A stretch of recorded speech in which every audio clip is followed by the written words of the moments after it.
Hey, welcome.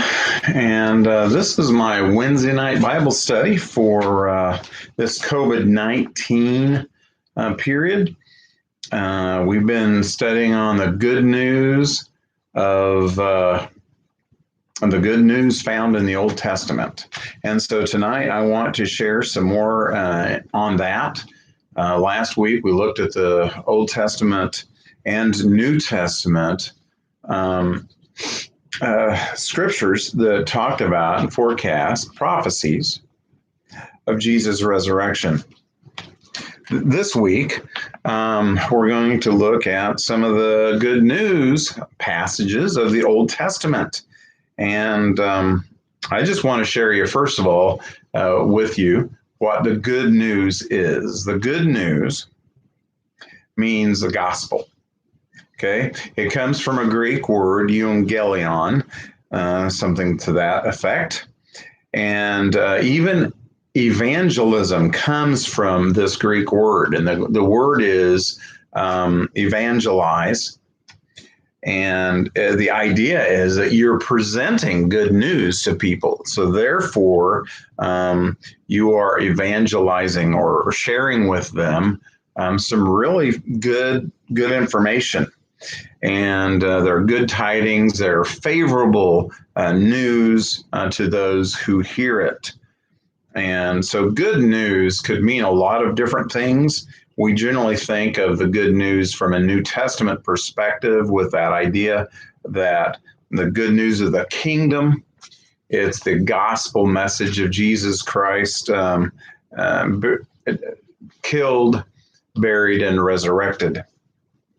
But what I want to share with you, this idea that we have good news, and it's not necessarily, not all good news is the same.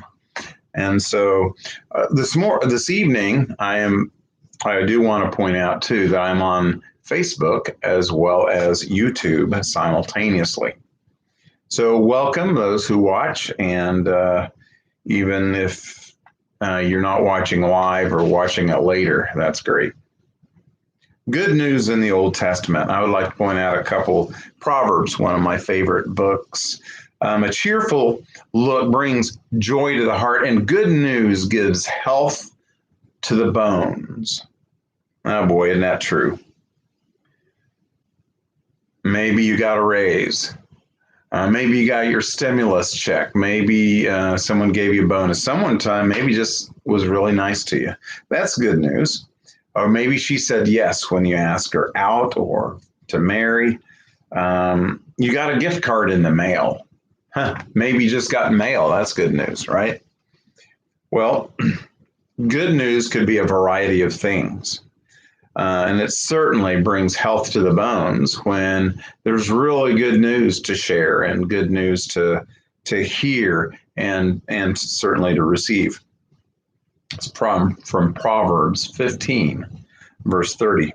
Then Proverbs 25:25 also has some good news. It says, a cheerful look brings joy to the heart, and good news. That is Proverbs 15:30. 25:25 says, like cold water to a weary soul is good news from a distant land. Have you ever been far, far away or gotten news from someone that you really liked from far, far away, or maybe a good news? It's kind of warms your heart to hear maybe that a nation that you're fond of is doing really well, that their war is over. Or whatever the good news may be. Good news may be different for different people. What we want to see in the Old Testament is that a lot of the good news that we find in the New Testament is based on some good news in the Old, and you'll see what I mean throughout this study. I'm going to start with Isaiah, the idea of the actual good news.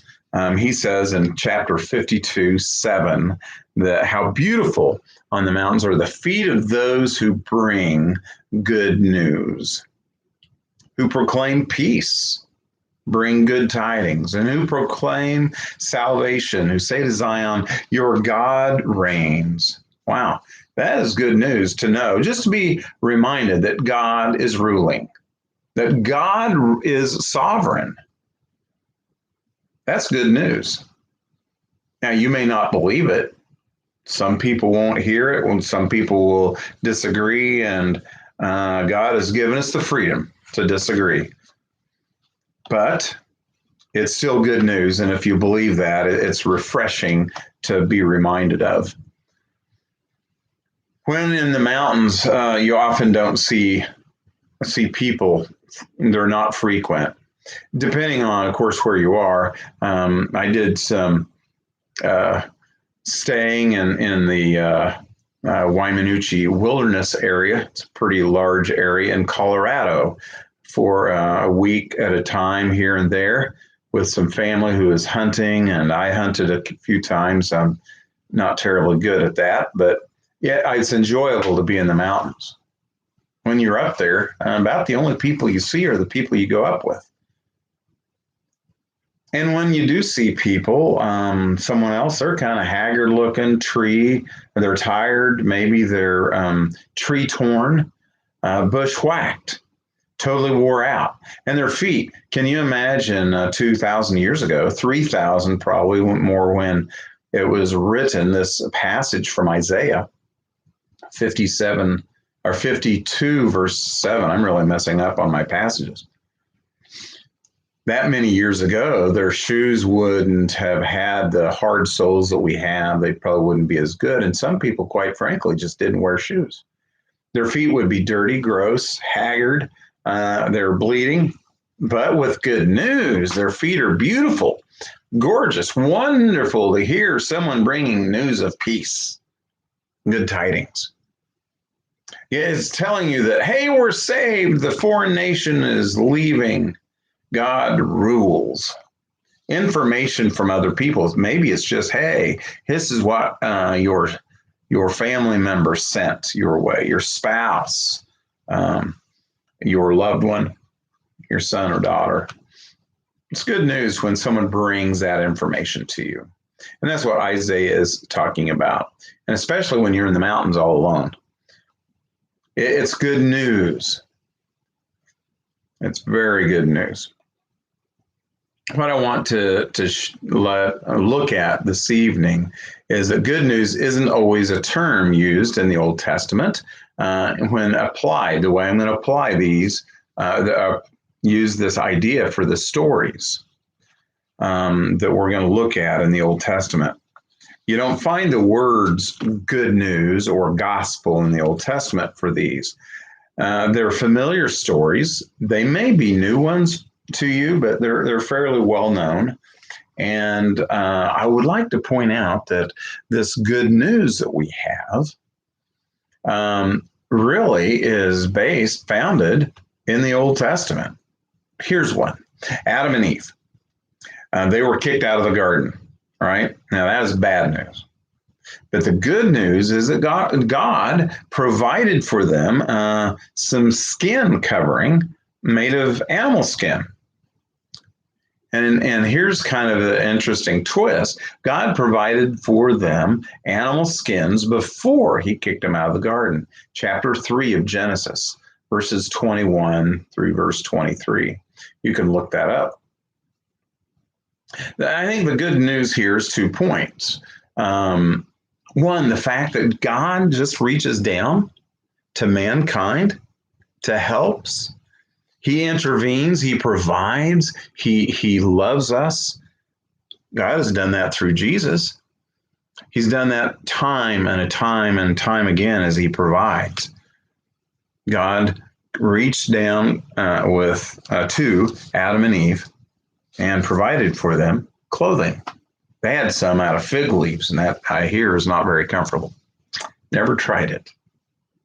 But God reached down and intervened to mankind for his needs, and he reaches down to us. And this gives us, I think this is the second part, the good news is that it gives us hope. It's evidence of God's concern. It shows and illustrates his compassion. his love. And then there's a real practical piece of clothing that can be used, and it's something that we need. That's good news. And then God does that all the way through Scripture. I'd like to highlight a few of these things just in a different way. We're going to look at several different ideas, but focusing on the good news. From Genesis chapter 12, we have the good news of found in the message to Abraham. I want to just highlight something real quick. We're having a storm right now, so if I'm cut off because our internet goes off, that I am sorry. I hope it doesn't, but there's some lightning outside, so that may happen. I hope it doesn't. But in Genesis chapter 12, we have Abraham, that there's some good news. He's found himself now, he's put his faith in God. He's provided, God has provided for him a new home and new land amongst a new country, new countrymen. And God says, I will make you into a great nation. I will bless you, and I will make your name great, and you will be a blessing. I will bless those who bless you, and whoever curses you, I will curse, and all peoples on earth will be blessed through you. Abraham, we find this later, Abraham believed, and it was credited to him as righteousness. Well, that's good news. And Abraham didn't have to do anything. He didn't have to work. And I think this is important. I'm going to jump to a New Testament passage. This is kind of off the cuff. But in John chapter 6, verse 29, Jesus tells the people are asking, what can we do? What work can we do? We want to earn our salvation. We want to know that we're right with God. And Jesus says this, that your work is to believe on him who God has sent. That's your work. And then that's how you get righteousness. And that's how you fulfill the requirements of the law. Well, anyway, I'm going to go back. I'm done preaching with that little part. Go back to now Genesis chapter 12. God said that he would bless those who blessed Abraham, and the whole earth will be blessed through him. God reiterates this to Abraham's son, Isaac. He says the same thing. And then he reaffirms this covenant and says it to Jacob as well. In Genesis chapter 26, verses 2 through 4, and respectively now with Jacob in Genesis 28, verses 13 through 15. And Jacob had a son named Joseph. There's some good news in his story. Joseph was sold as a slave. That wasn't the good news. The good news is that he became second in command in all of Egypt. One of my favorite stories, bar none, of the Old Testament.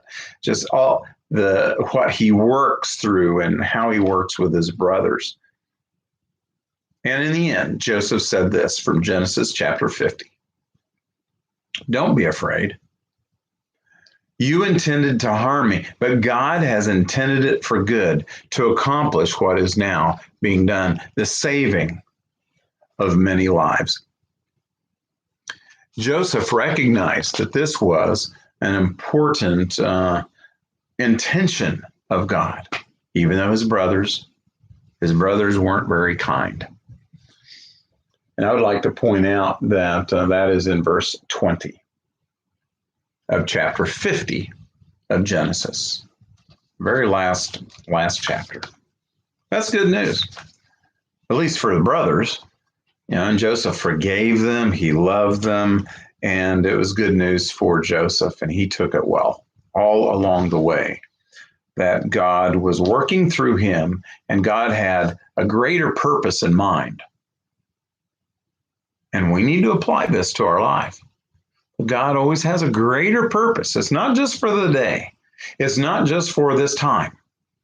It's for something that's far more important and much more grand than you and I can imagine. I don't think that things will work out the way any of us really think. They never have.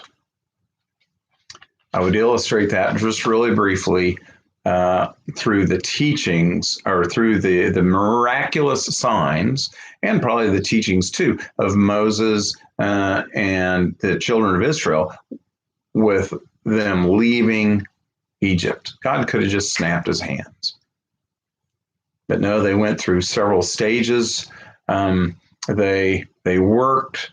They did some difficult things.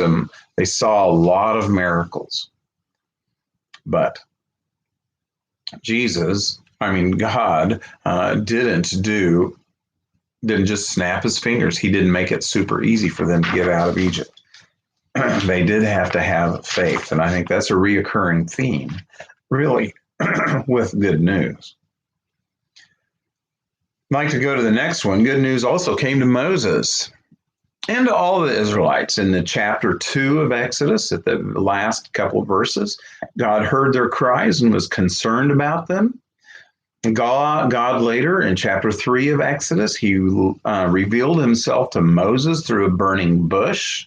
Said, I am that I am. If you read about the first half of that chapter, the first 15 verses, you see how God worked through this as an angel of the Lord, or through this burning bush, presented himself to Moses.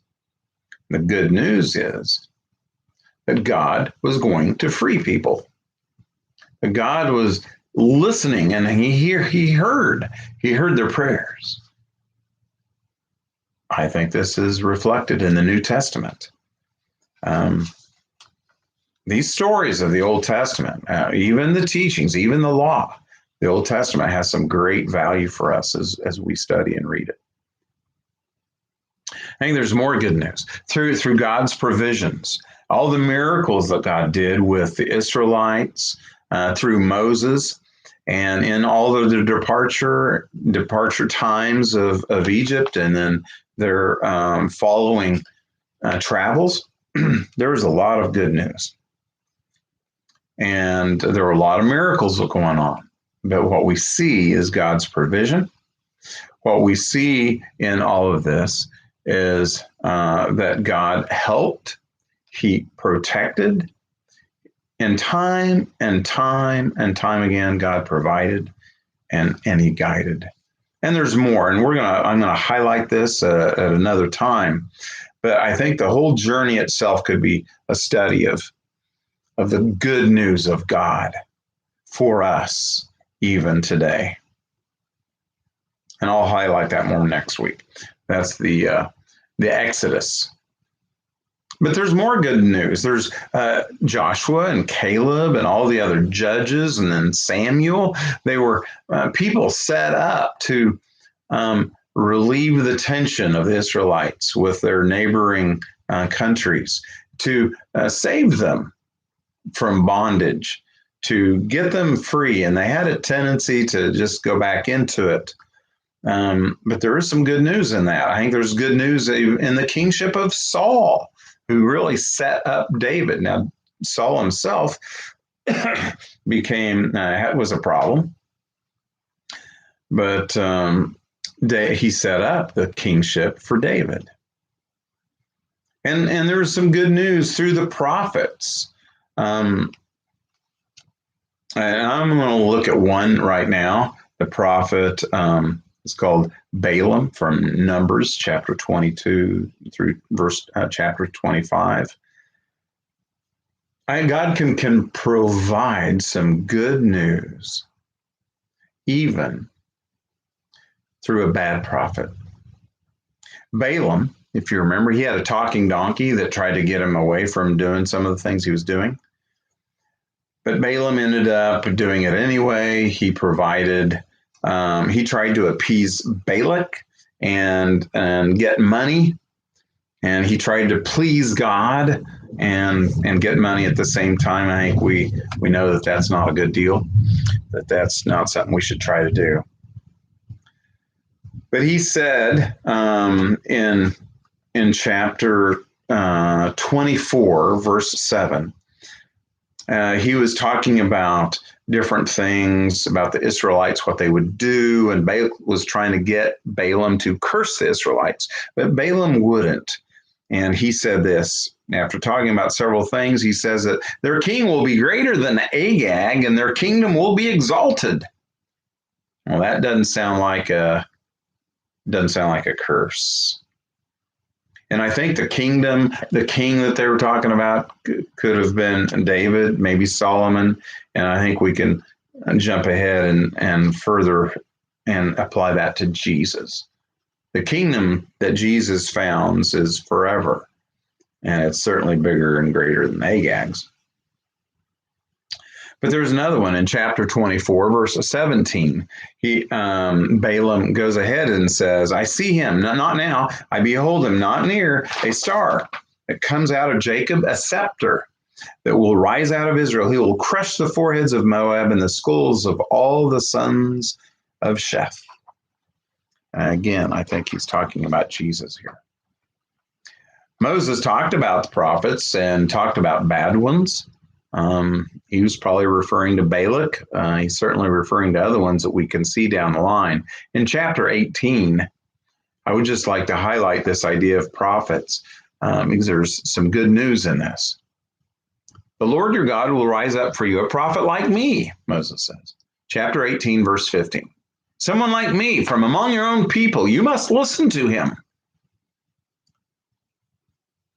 And then Moses goes ahead, I will rise up for them a prophet like you from among their brothers. I will put my words in his mouth, and he will tell them everything I have commanded. And if they don't listen to him, I myself will call him to account. And I really do think it's talking about Jesus.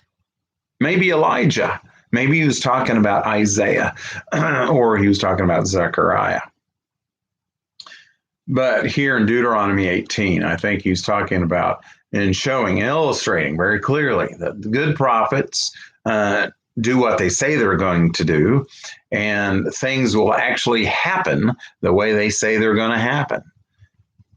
But bad prophets make all sorts of threats. They make all sorts of claims. And if these things don't come true, then they are a bad prophet. Jesus was a good prophet, if you would. So was Elijah, Isaiah, Zechariah, Jeremiah, and Daniel, and many others. Then there was a prophet, Samuel. He helped Saul become a king. God had him appointed and then took his kingship away because Saul was disobedient. Not just once, not just twice, but several times. Saul became corrupt. Saul became arrogant, self-seeking, a megalomaniac. Saul was full of himself. How is this good news that God took him away? Well, God disciplines those he loves. I think that's good news because he does discipline those he loves, and he loved Saul, but Saul never changed. Furthermore, I think it points to God's faithfulness. When God faithfully does what he says he's going to do, it illustrates his faithfulness and shows his consistency. And certainly, I think that's good news. God's consistent. I've been reading the Psalms, 96. I think you can find it maybe in 98 as well. God cannot be moved. It's not that God is stubborn. It's just that God is faithful. God is loving and kind, and there's love and faithfulness often are gone together about who God is, and we're going to look at that. Just a couple other things I would like to point out in 2 Samuel. Chapter 7. In 2 Samuel chapter 7, David is king, and Nathan forecasts his descendants. In fact, Nathan tells about one in particular. I think he's referring to Jesus. And when Nathan says in 2 Samuel 7, starting with verse 12, when your days are over, David, When your days are over, you're going to rest with your fathers, and I'm going to rise up your offspring to succeed you, one who will come from your own body, and I will establish his kingdom. He's the one, we will build a house for my name. Now, he's certainly talking about Solomon here. I'll establish the throne of his kingdom forever. I was reading too, and I think it's in 96 of Psalms. I find this interesting. I would read it. It's fairly short. Psalm 96. The foundation of the throne of God is built on two things: righteousness and justice. And I think that's what David was all about. I think Solomon provided a lot of that, even though he became, I think Solomon found women and started worshiping other gods because of that. David did not. In the end, Nathan said to David that your house and your kingdom shall endure forever. Before me, your throne shall be established forever. And in Luke chapter 1, I think it's around verse 35. I don't know exactly the verse. But an angel named Gideon came to Mary and said, you shall have a child, the one of whom be a descendant of David, and will establish his throne forever. Speaking of Jesus. This is that prophecy found in 2 Samuel. And we could talk about a lot of other stories that were good news and helpful to even us today throughout the Old Testament, and we'll do that in the future. Tonight, though, I'm going to sign off with just two thoughts.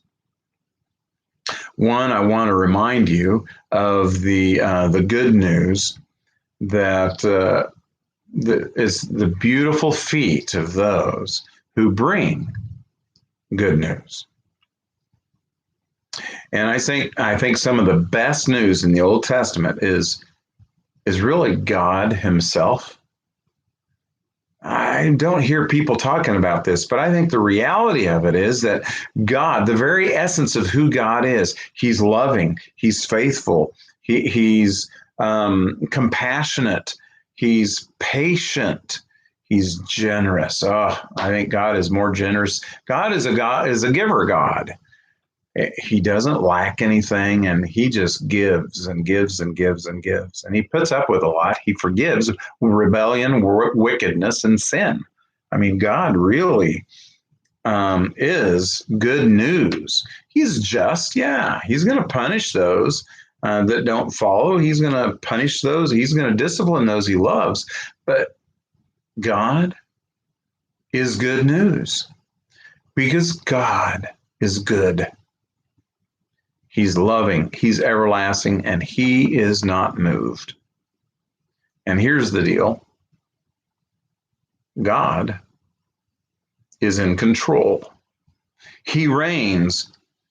How good news that is, especially those in Zion, that to hear your God reigns. And what that means is that God is in control. You're not. You can't control God. I can't control God. God isn't some makeshift puppet that we can pull strings and make him do stuff. Whatever stuff is, I can rant and rave and call down fire and brimstone on a town or a person or maybe even a virus. I don't think that would be me doing that. But God is ruling. God is in control. And the very essence of who God is, the nature of God, I think is really good news because we would not want a fickle God. We would not want a God who, well, let's do something different next week. I'm kind of bored with this stuff. God doesn't do that. God loves us. And God is compassionate, he is patient, and I love the good news that we find even in the Old Testament. One of the very first stories in the Old Testament, because we see this through and through and through. He does listen to our prayers. He does want to intervene and help. But the good news is that God reaches down to us and lifts us up. God reaches down to us and provides for us. God becomes part of our life, livelihood, certainly part of our promises of God. He becomes our provider. But God doesn't just sit back and let things go like a watchmaker tale of a deist that would say that God wound up the watch, the universe, he wound it up, set it down, and then walked away, never pay attention again. God pays attention to our needs and our wants and our desires. I think that's good news. So we're going to look at that next week, not necessarily about the watchmaker and how God does it all, but we're going to look at the characteristic, or actually, I think really the essence and the nature of who God is. Look into his personhood and take note of how good that is. In the Old Testament, I think we can find lots of stories, and we'll review some more. But in the meantime, you have a great night, great week, and may God bless you. And if you want to send a donation to Westside Christian Church to help us maintain what we're doing, that would be appreciated. Or if you want in Facebook, I know there's a little code that you can use your phone and go to. That's kind of cool. Set that up. And I don't know quite how to do it on YouTube. It's kind of new to me. But have a great night. Thank you again. God bless. And we'll see you next time.